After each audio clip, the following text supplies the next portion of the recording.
Do you think you'll focus more so on individuals just starting their career or people on all different types of paths? Honestly, I would feel like people starting their career because people that's already in the industry and that's been doing it for a long time, they have really cocky attitudes. Like, I don't want to say they have ego issues, but most people, they feel like I've been in this industry, I've done that, I don't have to do this. As far as my job, I have a lot of chefs that actually act like that.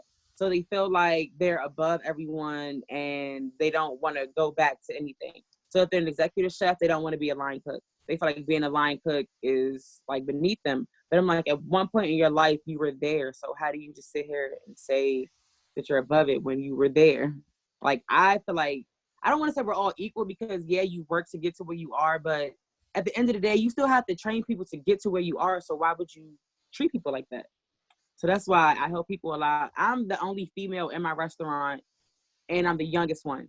So I try to learn from everyone, but I also try to help people because people don't help anyone.